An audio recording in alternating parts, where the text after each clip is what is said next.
Some of you may remember when I first came here, I was asked to answer one of those questionnaires that goes around on email or Facebook or whatever.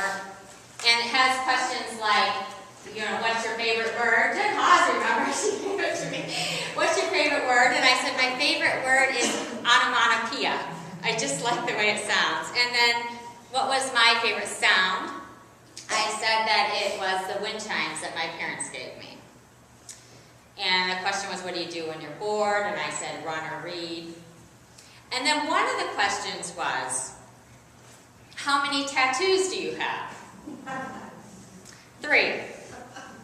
Yes, really. And I remember Sarah Hart saying to me, you don't have to answer that question if you don't want to. And I don't know exactly what she was thinking, but it might have been something like, oh boy, what have we gotten ourselves into? I mean, I don't just have 1 or 2 tattoos, but 3. So this morning I want to tell you a little bit about them. Well, the first one I have is a poison dart frog, and I got that one in college. And the reason I got that was to express the idea that no matter the size, we are all beautiful and strong creations. And so given the fact that I'm 5'1" on a good day, I was making a statement about myself. And then I have a cross on my back. And underneath in Greek it has the words, light of the world. And so I'm literally marked with the cross of Christ. And then finally, my last one is on my ankle. And I have the word ruha, which in Hebrew means spirit, wind, or breath. And I have that because I think we all have, different ways of making sense of God. And for me, understanding God as spirit, as movement, as like a force, that image is really compelling to me. And I like that it's on my ankle, because I think of it as God guiding my feet and walking with me. And so sometimes any of us in this room with tattoos knows, you hear sometimes people say, if you're going to get a tattoo, you better be sure that you want it for the rest of your life. Which is true, right? Because you're marked visibly, permanently. But what I always tell people when they ask me if I've ever regretted getting tattooed, I always say no, because I know why I got them. Because in my opinion, a genuine tattoo tells a story. And if it doesn't, then it's just decoration. Because if you ask somebody about their tattoo, they will invite you into a moment of their life. And usually behind that tattoo is some sort of pain or passion or love that you just wouldn't have known about if the tattoo wasn't there to say it. So like my dart frog, it says to me that I'm tiny, and that I used to hate that about myself. And that I struggled to know that I am strong, and that I'm okay just the way I am. But with a lot of help in God, I finally figured it out, and it's made all the difference in my life. That's what it says. Now, I'm not advocating that we move worship down to inkers or Great Southern tattoos, but as I read the words from God to us, see, I have inscribed you on the palms of my hands.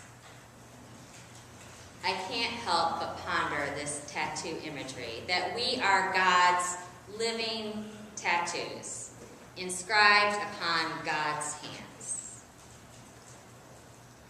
Because today, for the most part, if we get a tattoo, we choose to do so.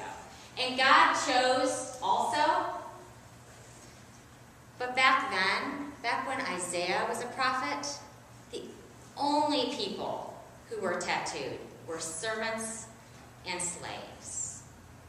Not teachers, not students, not homeowners or renters, not pastors or lawyers or engineers or retirees.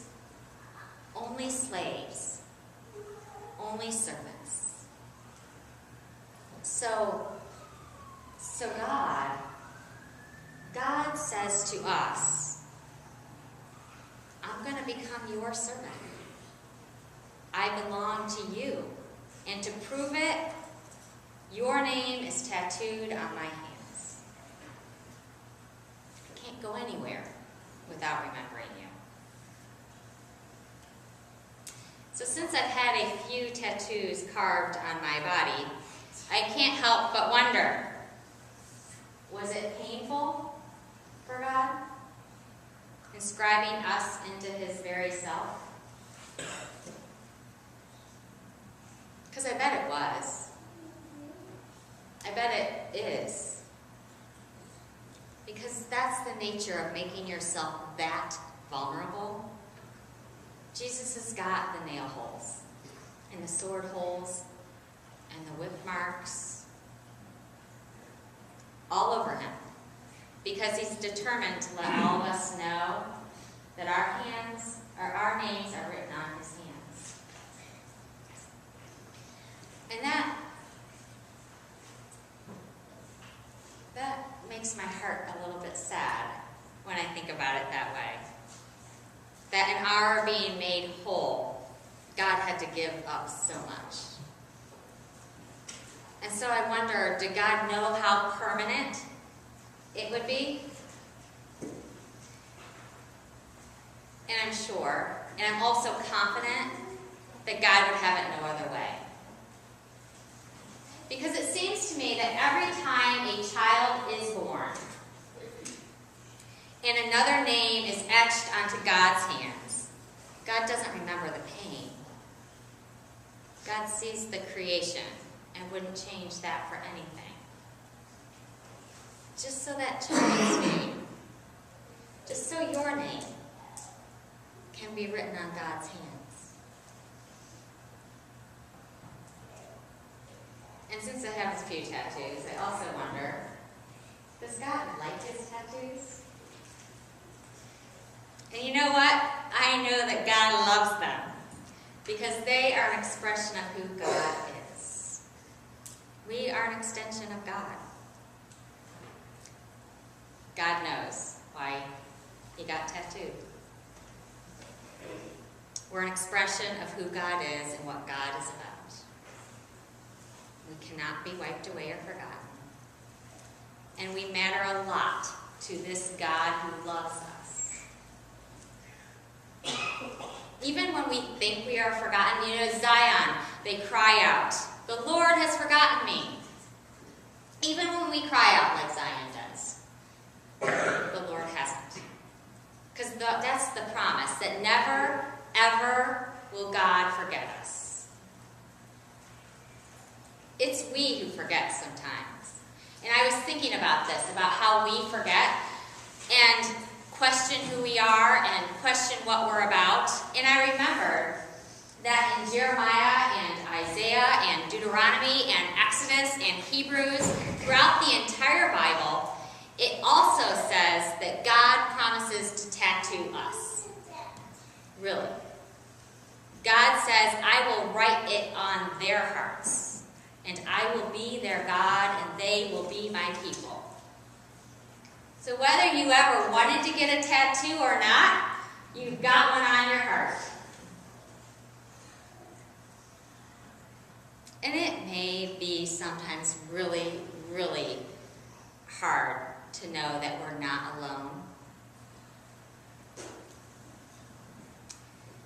That we're not stuck in those dungeons and prisons and all those ways we exile ourselves. But see, God has engraved you on his hands. He remembers us. Thanks be to God.